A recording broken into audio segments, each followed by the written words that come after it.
All right, we're going to start off with a little pop quiz. Where do you think the number one source that buyers found the home that they ultimately purchased? And please take yourself off of mute. Give me some ideas. There's really two that are kind of at the top. So Zillow. Not just Zillow one. and Realtor.com. Zillow. Okay, so we'll lump that into internet. And Timmy, you said Realtor, so we'll jump that into internet. Anybody else have an idea outside of internet? Us. What are we? Us. That's right, Timmy. Us. So number one, far and away, right? The internet, which y'all nailed that first. And then number two, probably surprisingly, is the real estate agent. Sometimes we don't really think that we are the source because we're like, hey, they have all of the information. They can jump on Zillow, they can jump on Realtor, they can jump on my website or whatever it is, the MLS things that I'm sending out. But really, if you think about it, you're the person.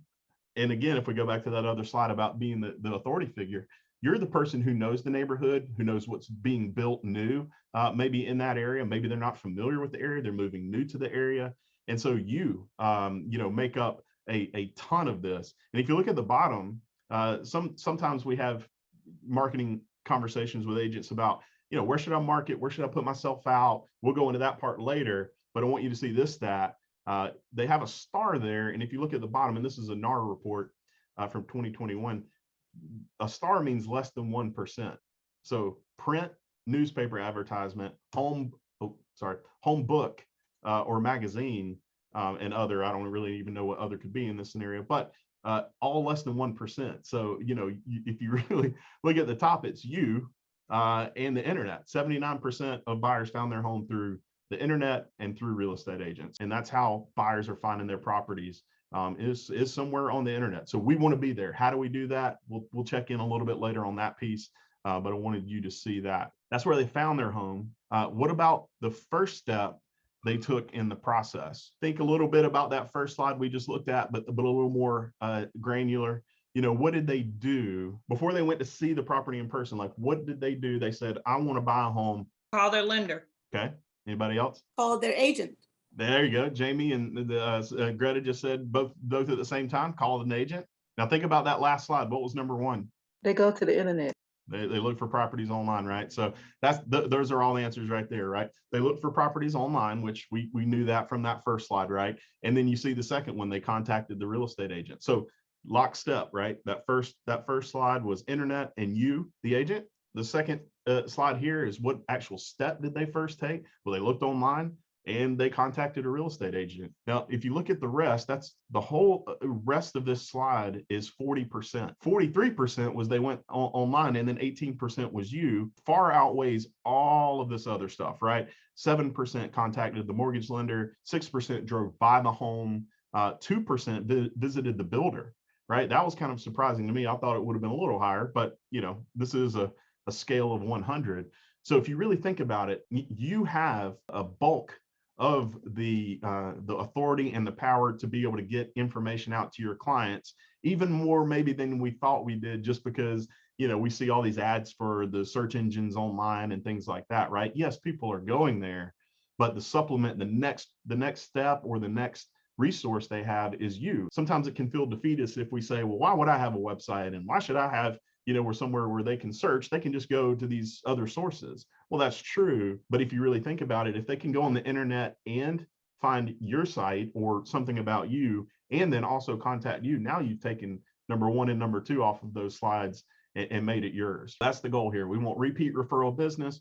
We want clients who are in it for the long haul with us and who refer their friends and family to us. And so those are ways to do that, right? Building that long game. And that long-term mindset. What do you think the primary reason, and I promise the whole class isn't pop quiz. I just want to set the table for a few things. Having to relocate. Relocate, it's a great one. Investment, I see in the chat. A couple people put investments. They've outgrown their home. Needed a larger home. Larger home, or they're sick of renting. That's the good one. It's a great That's one. what I was going to say. Most of my first-time home buyers are, I can get a home cheaper than I can rent a home. Yeah. Mm-hmm. Well, that one right there, it probably takes the top piece, desire to own a home of my own, or, stop renting. I think renting is actually in here somewhere for that. But we talked about one of the answers was more of this financial security in here. Actually fairly low when it's when it's just that, right? Like you probably could have lumped a couple of these into the same category, and investments or financial stability could have been higher. But if you look at it, desire to own a home of their own, all buyers, together were at 27%. If you really look at the breakdown of the age groups, though, that they found, the younger millennial, or maybe this is even a Gen Z, I think, 56% to own a home of their own. And then the next one was desire for a larger home. So like Timmy said, outgrown. It really is kind of spread out. That tells us that there's not a secret formula. I know all buyers that come to me and I'm going to help out, they're looking for these top 2 or 3 things. What it really means is you have to get to know your clients, right? And have to know their life, their lifestyle, what they're looking to do, not just how many bed, how many bath do you need? Let's go look at property, right? Because we'll talk about it a little bit later. Yeah, that's important, right? Obviously, it's important to know what they need in a property, but it's also important to know how they're going to live in that property, because your job and your goal is to not show 100 homes before they find a home that they say, yes, I like that. Your goal is to show as few as possible that they really will like and want to move into. But sometimes when you hear it from them and they say, I need all these things, and then they end up buying a property that's completely different than those things, you say, why? And they say, well, it just fits my lifestyle better, right? And so sometimes that ends up happening. We'll talk about ways to do that. The characteristics of a home on which the buyer compromised. So think about this. Think about a buyer you've had. They've gone under contract and maybe they said, I wish I could have got that other property, or I wish this property had this, or I wish something in the purchase of the property were different. What do you think the couple top things are in that scenario? Price. Timmy must have seen this one. Price is number one. Price is number one at 23%. And then condition, they actually compromised on the condition. So you may have a buyer, especially in this market, that says, I need move-in ready. Everything needs to be done. I don't want to touch that property, with a screwdriver or anything. But really, if you look at the stats, it's kind of hard to move locations, right, of the property. It's hard to do the distance and the quality and all of that stuff. And so really where they compromise are the easier of the things to change, right? The price and the condition. They did compromise, like someone mentioned, the size of the property, 18%, the style, which is probably a bigger number maybe than we think, right? When they say, I want this style of property, I've dreamed about it my whole life. And then they buy a different style, of property. If you look at the median age in the group is out here to the right, 47% of home buyers are in this 31 to 55 year range right here. So the older Gen Y, millennials, and the Gen Xers, that's where 47% of the home buyers are. So almost half. Very few are under 21. And then the 22 to 30, 56 to 65 are in the next couple of groups. And then it kind of bell curves out to there. Only more reason to make sure your business is universal and set for the long term. First-time home buyers. So this is a specific one by age group, and this is our last stat slide for a little bit. 82% are in this 22 to 30 range of first-time home buyers. So really, if you have a first-time home buyer, you're probably in this, somewhere in this range right here, maybe 22 to 40, but the stats are showing most likely you're in this 22 to 30. All right, the people that are involved in a real estate transaction. If you were on the listing class, we talked about this. You've got a lot to deal with, right? When you're working in a transaction, the seller, the buyer, the buyer's agent, the brokers involved, inspectors, lenders, closing attorneys, families and friends. And so the family and friends are at the end of that slide. You can see sometimes those are hard when they say, I'm as a buyer, I'm bringing, my family and friends to this showing, so there's a lot happening in there. And so our goal for this class and for everything really that we try to do here is to break it down simply and make it as easy as possible to remember and implement. We talk a little bit about database. You have the people that you know, and then the people that you don't know. And what I like to say is the people you don't know yet. These are people who you come in contact with, not only in real estate, not only that they're looking to buy or sell, but also people that you just come in contact with on a daily basis or a monthly basis or a quarterly or yearly. You go to different functions with friends or family or whatever like that. Those are all people that are, again, in your sphere. And we'll show kind of a breakdown here of just how many people that can really be for you. If you don't help this buyer or this person, in real estate, someone else will, right? If they buy or sell a property. And so wouldn't you rather it be with someone who genuinely cares about their success in what they're doing in real estate? And so sometimes we get in our own head like, I don't have enough experience, or, I've never helped buy a property in that price point or this area of town or whatever. And really, if you just drive it back to the facts and the process we're going to talk about here today, it's not going to matter the price point or the location or whatever the other circumstance is, because really it's about the person, the buyer in today's class that we're talking about, and you, right? And just making sure that you have their best interest at heart, which we know you do. Thinking about who do you know in order to work with, in order to think about helping buy or sell a property or do something in real estate. These are just ideas. There's plenty more than this. And I'd actually like to ask, not listed up here, what are some other ideas? Community service. That's a great one, Rosie. Open houses. Open houses. That's a great one, D-Row. Ultimately, it boils down to WIFM, what's in it for me, right? That's what they're thinking, as a client, right? You come up to that client and you say, hey, I'm in real estate. They're going to say, great. How long you been in real estate? And, you might go through a conversation like that. But the whole time they're going to be thinking about how could this person help me? And so obviously we don't go up and we say, hi, nice to meet you. I'm in real estate. We talk a little bit about them. What are they doing? How can you help them through whatever it is that they need help with and support? But that's how you build that, right? Because they're thinking about what's in it for them. And so the personality style is a big deal, because there are 4 if you go by the DISC profile, which if you haven't taken it, we'll just go through a couple of things here. So you've got the D. D is for drivers and dominant. So you can see that over here. I is for influence, S is for steady, and C is for cautious. But the high D personalities, this is good for you to know about you and for you to pick up on your clients, right? Because it will at some point affect the relationship. It will affect the just natural human interaction that you have with clients. But high Ds tend to be direct, driven, and decisive. If you go to a high D client and you say, hey, let's review this contract from beginning to end, every line of the contract, they're going to say after the 3rd paragraph, or maybe the 1st paragraph, hey, how much longer is this going to take, right? They need the highlights. They need the big ticket items and move through it.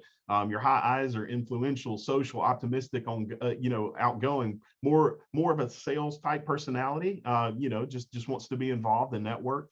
The S's are steady, sympathetic, cooperative, and the C's are the compliant, conscious, concerned, cautious. That's the one that you want to review line by line on the contract with, right? And so knowing this and picking up on that personality style, once you take it for yourself, you'll be able to then pick it out when you just probably meet someone for about 2 to 5 minutes. You'll kind of at least pick up on some details and say, maybe they're in this category or that category, and maybe I need to be quicker on how I'll review information, or slower, and really go through pretty methodically. Your sphere of influence, obviously those are the people that already know, like, and trust you. And so we'll include at the end of class on Vision a worksheet. If you've never done one of those, if you don't really have a CRM, or if you just want a place to start to kind of separate everything that you already have, we'll give you this worksheet. It's an Excel spreadsheet. It has the categories across the top. And so you can just kind of start listing out maybe people that and then some ideas we'll give you on that same spreadsheet, or just some idea starters. Who do you know that is a local business owner, neighbors, family, friends, pet groomers? There's a whole list of ideas on that sheet, just to kind of spark some suggestions for people that you already know, that already know you. And the next thing is, well, I haven't reached out to this person, or I haven't spoken to this person in 6 months, a year, 5 years, 10 years. Well, there's no time like the present, right? And so there's always a conversation that can be had about real estate. That's one of the beautiful things about it. It's either great for buyers, great for sellers, great for investors. Interest rates are always doing something. The price appreciation is always doing something. So really always a topic that can be given out and educating people that already know, like, and trust you, or people that know of you. And so that's what this is going to be for, is to try to do that for your business. So still kind of in this people mindset, ways to grow your database, social media. We talked about how they find property. Well, social media and internet is also a fantastic place for you to be able to maximize your reach and be able to get out there and meet as many people virtually, essentially, on that as possible. Networking in person, online, all of those type things, right? Meetup.com. There are a lot of business networking events, a lot of investor type roundtables and meetups like that. So you can always find something, and maybe it has nothing to do with real estate, right? It's hobbies and things like that that you're interested in. We have an agent who is a bike racer, like a motorcycle bike racer, right? And she knows a lot of people through that venture, through that hobby, through that part of her life. And so, just think about that, right? Just people that you naturally meet. And if you're trying to figure out like what to say to those people, don't get caught up in that. We'll go over some things here shortly. And it's not the sleazy, hey, are you looking to buy or sell real estate? I know I hadn't talked to you in 5 years, but let me help you buy or sell a property. It's a lot more inviting and a lot more conversational than that. Next thing is through a website. You can attract leads, you can send people there, you can have a blog, you can do different things where you generate leads through your website. And then through events. There are a lot of different things. We'll actually hit one here in a second. And so these next few slides are going to break down those topics to give you some ideas. So on social media, what you really want to do in Facebook, and does anyone here have a Facebook business page? So not your personal page, but a Facebook business page for your real estate business. Yes. All right, good. I see some hands up. If you do not, so you're either in one or two camps, right? You either want Facebook in your life at all, and if you don't, no pressure. If you do and you have a Facebook personal page, highly recommend that you have a Facebook business page. You can do a lot more on there. You can run ads, you can see analytics, people that clicked on your post, people that watched your video, all of those type things. And so there's a lot more that you can do inside of a Facebook business page than you can just do on your personal. Plus, the other key feature there is when someone searches in Google for your name, real estate agent, after it, it's going to populate that Facebook business page, your Zillow page if you have one, your Google My Business page. Those are going to be 3 of the top search results if you have that set up. And so if someone's trying to verify you, just like we do when we look for a new pizza place or something, we go on Yelp or Google and see the reviews. It's going to happen the same way, right? When a friend shares your information, first thing they're going to do is go online and say, let me see how many deals this person has done or reviews or whatever. And if you're new and you don't have reviews, don't worry about it. You can still set up all of these things and then get reviews as you go on. But having it set up at least gets you a search result. At least says, okay, I see this person on Facebook, on Google, on Zillow or Realtor or whatever your favorites are. But those are probably the top 3 or 4 in that category. So the goal after you have your Facebook page is what's on the screen here is comment, like, and share. And that equals engagement. How Facebook, you probably know how Facebook ranks it and how they've gone from, it used to be a timeline, right? If somebody posted 2 weeks ago, you'd have to scroll all the way down, for the 2 weeks ago line. Well, now that doesn't happen, right? When you pop up there, it's going to be an algorithm that they have, and there's a big secret formula, but really what it comes down to are people that they think you're going to interact with, people that you've already commented with and liked and shared and done all the interactions with. Those are typically the people that are going to be at the top of what you see when you first log in.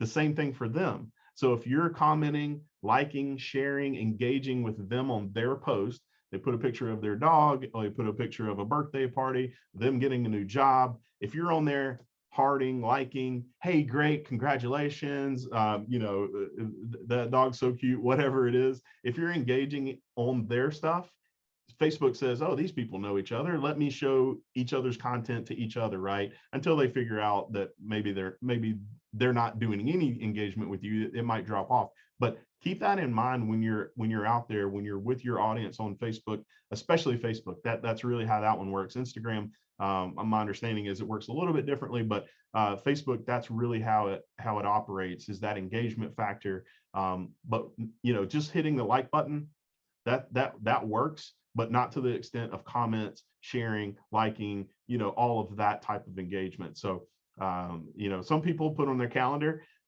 certain periods during the week. It doesn't have to be every day, but at a certain point on their calendar, it says social media, Facebook, whatever it is. And so for that time period, it pops up. all right, need to log in, need to comment, like, share, do whatever with my audience, need to share something on my side too from my Facebook business page, or Facebook personal page, whatever you want to do there. But then that's how a lot of people do it, and engages with the audience, right? People see your name, oh, thank you so much, and now that's the whole plan there, is for them to know, like, and trust you, and that builds into that.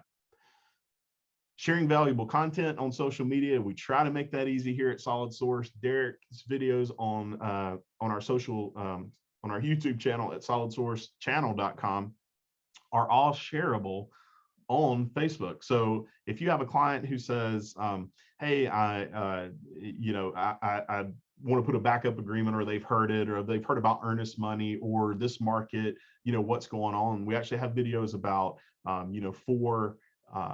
it's called 4 offer terms that buyers are taking out of their contracts, right? Like due diligence, finance and appraisal contingencies, and what that means. Well, Derek's already reviewed that. So yeah, you can do it. You can explain it to your client. We hope you do that. You can record your own video with, that piece of information. But if you don't want to do that, or don't have time to do it, or you just want to share something from the broker with your client, you can go there and just share that video with your client. Now they have the information. You look like the rock star because you shared it with them. And so make sure you utilize that. The piece in the middle with the snow on the house, that's actually a winter 2022 edition of things to consider when selling your house. We have seller and buyer guides on Vision that you can download 4 times a year and share on social media. They're about 30 or so pages each. They're really high quality, very, very professional, but it's the cover of it's going to look just like this. You can share it on your social media, hey, download this seller guide, download this buyer guide, or you can take a snapshot of a piece of information from there and say, did you know, home prices appreciated this much over in 2021 versus 2020. There's a lot of information that's in those books. I've seen some people on this call actually share these books on their Facebook business pages. So I know that some people on this call already know about it, but that's where it is. It's in Vision. We'll look at it a little bit at the end of class on where exactly it is if you don't know, but it is there. We update it 4 times per year. And then things like the knock program, where we have where they're able to, they run different specials. This one just ended, but they have the appraisal gap clause. They have the Go program if you're a buyer, which we're talking about buy today. So we'll hit that a little bit, but sharing that type of content. And we have a whole resource section on Vision, again, of social media things with Knock co-branded that you can share to your audience and your database. Ultimately, again, the goal is to share valuable content and be able to grow your sphere. And then the last one, the easy button, is utilizing Agent Icon. I mean, it already comes to your email Monday through Friday mornings. Derek posts it onto the Solid Source communities. And so it's already there. It's a simple copy paste. If you're trying to figure out what you need to put that day on social media, that's all you have to do. And I know D-Rose used this one, but there's actually a service called, I'll put it in the chat box, called later.com. And there's some other ones, Hootsuite and some other competitors there, but most of them have a free account. And what you can do is, say last week's Monday through Friday agent icons, right? You go back in your emails and you're like, I didn't post any of them. What am I doing? Just go to those emails and download those pictures to your computer. Go to a site like later.com, set up a free account, and all you have to do is drag those pictures in. And what it lets you do is schedule the post to your Facebook business page, your Instagram page, Twitter, Pinterest. And so what you can do is say, every Sunday or every Monday, whatever day you have and whatever time you have set aside, it will only take 30 minutes or less for you. And what you can do is just backlog those pictures, and you just drag and drop it into a schedule on these sites, and it will schedule the posts onto your social media. So it's the easy button, right? You already have the content. We're already sending it to you every day. Plus there's a library download in there. If you've already caught up, you send everything every day. There's a library in there where you can download those pictures. So download it, slide it into that schedule. You'll have to link your Facebook accounts and things like that in there. But what it does is, when that time, whatever time you set, it's just going to post that into your Facebook, post it into your Instagram page, and you're not doing it real time. It's just happening from a pre-scheduled time that you already did. So that's a great way to batch, kind of a little cheat code. to get in there and not have to go in every time and post and paste and do that stuff. So you might be a little bit behind in the daily image because you're batching it. But, if you're only 1 week behind, it's not going to be a big deal. You're not going to show snow in July if you're only doing 1 week, delays on the picture. So that's another great way to do it. Obviously, you have the agent icon service on your phone where you can just text a picture of a property. This is more for the selling side, but on a buy side, you have these other options where you can put your picture and it says your hometown agent, give me a call if you're looking to buy or sell. And so those are other ways that you can market you onto your social media, right? So that part's the easiest, one of the easiest systems I've ever seen that is this professional.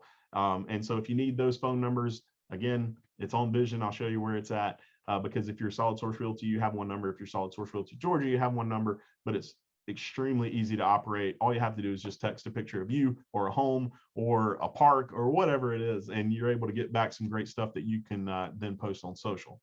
So that's a big one. That's why it's the first in this grouping for you.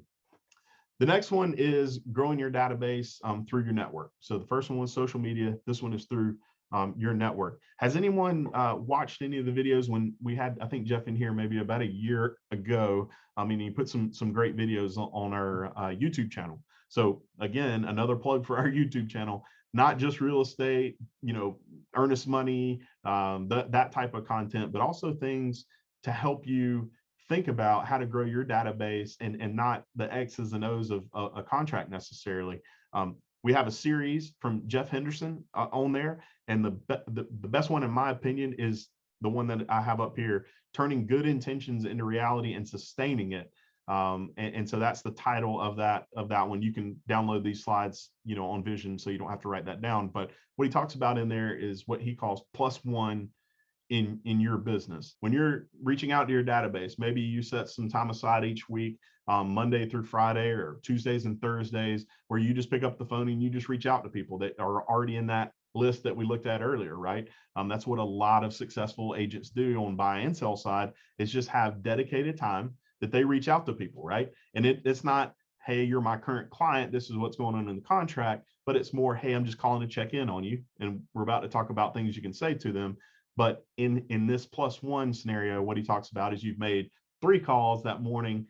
Let's do a +1. Let's make 4. Or I've contacted 2 old buyers, 2 previous buyers to check in on them. Let's just do +1 and check on 3, right? And so just +1ing those types of things in your business. And then what he states in there, this is what to say, right? This is what you say on those calls that we're talking about. To be able to grow your business is, who do you know that I need to know? Like, once you have that relationship with that person, and then would you recommend my business to a friend today? So those are 2 big things where you'll see in a couple of slides that's also in a book, not written by Jeff, by another author, similar pattern there. But really, if you're looking to grow your business and your network, that's how you're going to do it, is through the people that you already know, like, and trust you. And so that's a great way to think about those. Now, that's not what you're going to lead with. We'll talk about that here on this slide. So you're talking to someone maybe on the phone, maybe someone you haven't seen in a while, or maybe someone you intentionally set up a meeting with, to have coffee with or dinner with, or you're seeing at a reunion or something like that, like in a social setting. And it's, what can I do for you, right? We talked about WIFM, what's in it for them. Well, this is kind of keying in on that, right? What can you, as you today here, do for that person, right? What do they do? What do they have? Do they have a business? Do they have, pets or a hobby or a function that they're involved with? What can you do for them, right? And how can you help them? Ultimately, you're doing it out of a generosity side, but ultimately they're going to also flip that around and say, wow, this person really, is involved in helping me with this thing. What can I do to help them? Typically, that's the response. Sometimes it's not, but typically it is. Tell me more about that. That's another leading question, right? When you ask them what you can do for them, well, I've got this new business that I'm running, and things are okay. Well, tell me more about that. And then they say, well, we had a great year in 2020, not so much in 2021. We're trying to get things back on track. And so, another leading question, just something easy for you to remember, that's really, again, all about them and all about their information to you. What's important to you about that? So asking that person what's important to them. And then leading more into real estate, did you see your neighbor's home just sold, or the home in that neighborhood, or the biggest properties ever sold in Atlanta, or whatever, right? There's always something you can plug in there to be able to kind of start talking to them about real estate. This one is more geared towards sellers, but if they already have a home and you want them to help them buy a home, then obviously they're going to need to either sell first or buy and sell at the same time. And so that's where that question would come in. Have you ever thought about selling? And is there a price that you would sell? The easy button here is to remember something like frog or Ford, F-O-R-D or F-O-R or F-R-O-G. And so really what that breaks down to, you can see here, family, recreation, occupation, and goals. And so, as you're talking to that person, you're remembering those cues, to get through. A lot of times you're busy, you've got a lot going on in real estate, and you see someone and it's a great opportunity to catch up with them or chat with them. And you're like, I don't even know, I can't even think about what to say, or I can't remember like what they were involved in. This is just kind of one of those memory joggers, right? And Ford is family, occupation, recreation, and dreams. So similar, almost the exact same things. So either one of those that you remember, that's going to be something that you can start a conversation with them about. The other thing is the DISC profile, which we already touched on. And then just remember this, the person who talks the most in that conversation dominates it, but the person who asks the most question controls it. And that's you, based on what we just talked about, today is asking questions, asking probing questions. What do they do? How can you help them? What are they involved in from that side? And then the last piece, we did touch on this too. If you're reluctant about reaching out to people, you're thinking about yourself and not their need of a great agent like you, right? You're thinking, oh, I don't want to bug them, or they probably are at work or whatever else. If they're going to buy a property, they're going to buy with someone. Shouldn't it be with someone who cares about their dreams and occupation and goals and things like that, like you? And so that's where we would argue for that point. This one kind of picks up a little bit of what we just talked about with Jeff, where he says, who do you know that I need to know, that type of question. And we won't dive into this book, even though at some point this year we will book club this book with whoever wants to be involved in that. And if you haven't heard of this book, if you only read one book about how to grow your business as from a referral network, this will be my vote. There are probably great ones out there that are, have some other great insight, but this would be my vote for you. If you only audible one book or read one physical book, it would be this one. And this one comes to a point of how do you grow your business by helping other people get what they need and what they want out of what they need and want, right? Through life and through business. And so a couple of the highlights of this, we talked about, we would go over what to say to those people. Is how they lead into this question is you're at a coffee shop, or you're having lunch or something with a person that's in your sphere, and the easy question is, if you had a friend or neighbor who was looking to buy or sell, who would you recommend they call? And so that's a great easy question, because you're not saying, hey, when you're ready to buy a property, are you going to use me? It's saying if you had a friend or family, and so you're getting some good insight, right? They're either going to say, I don't really know a great agent in the area, or my cousin is an agent, and that's who I would recommend for any of my real estate friends any of my friends that need a real estate agent. Either way, right? Either way, the follow-up question is going to be tailored a little bit, but what would it take for me to be that go-to person, right? Especially if they say they don't have anyone. If they say they have someone, you can say, oh, what's their name? May have worked with them before. Oh, I've only heard great things. If you have heard great things about that person, and then you may still lead into this question, right? Well, what would it take for me to be that go-to person for you when you recommend people?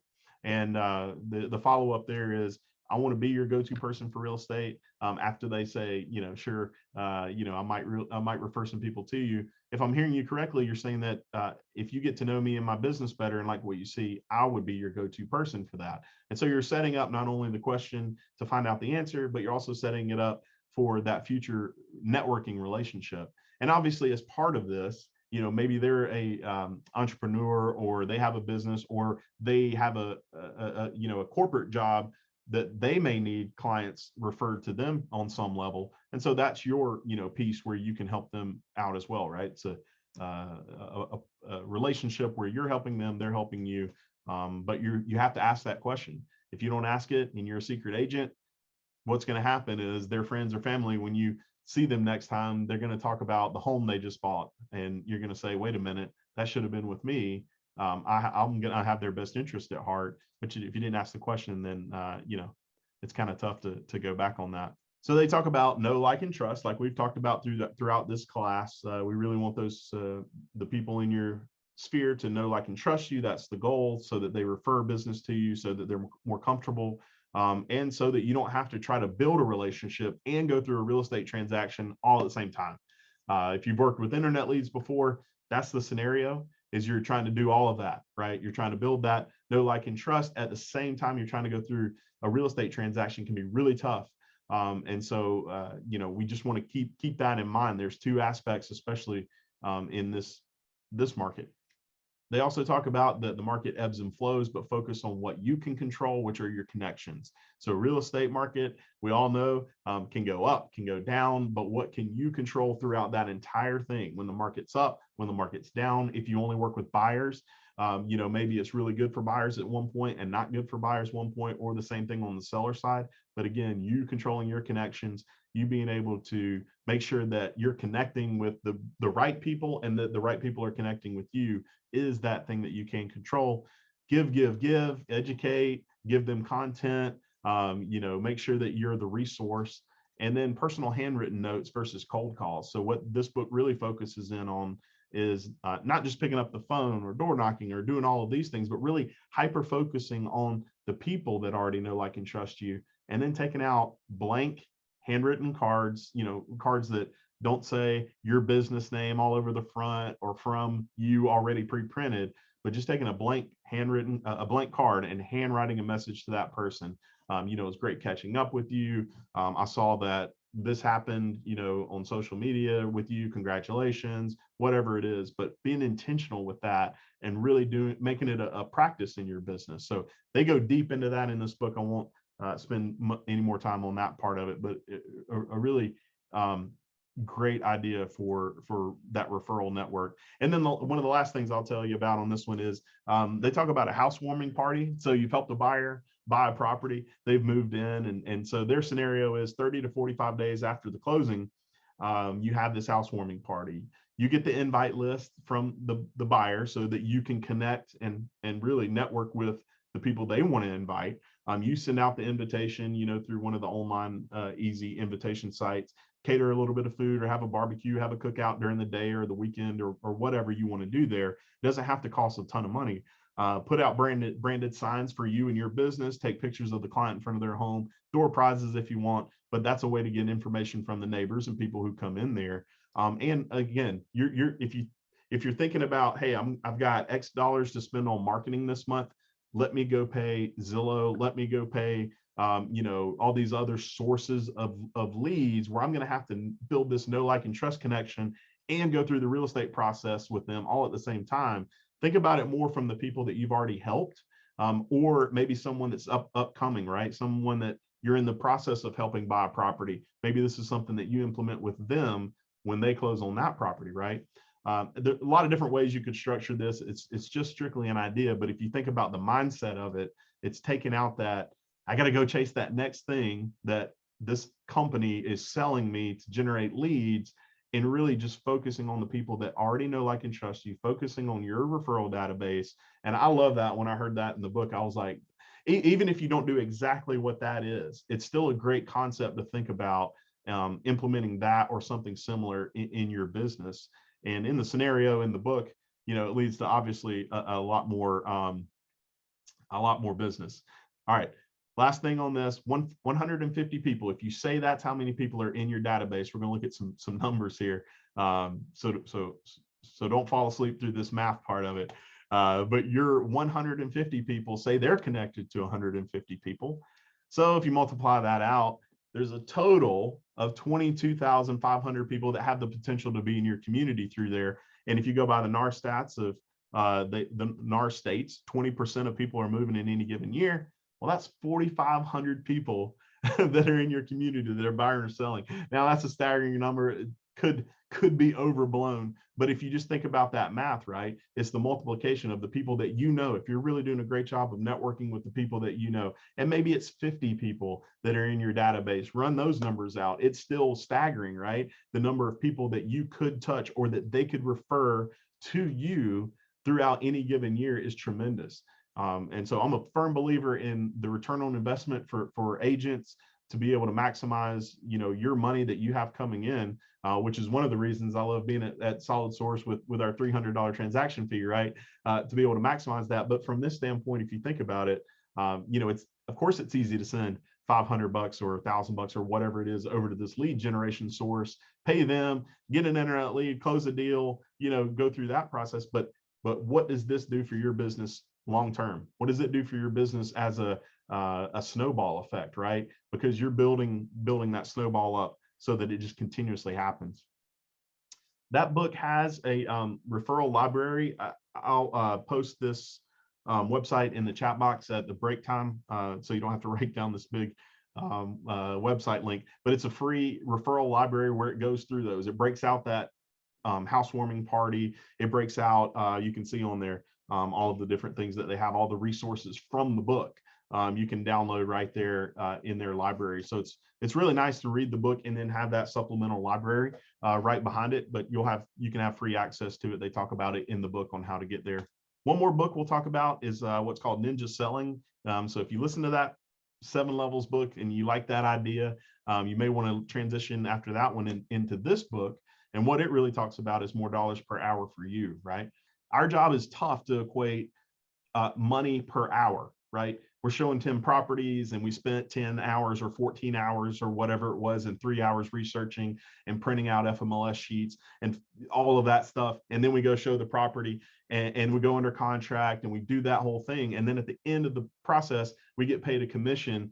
Typically, we're not taking that commission amount, seeing how many hours we were involved with that client and saying, I got paid X dollar per hour for that transaction, right? But it really is a great practice if you can think about that as you're going through it, right? Because what you really want to do is maximize that dollar amount, right? And how do you do that? It's through processes, it's through systems, it's through making every time you work with the buyer the same, right? This is what I do.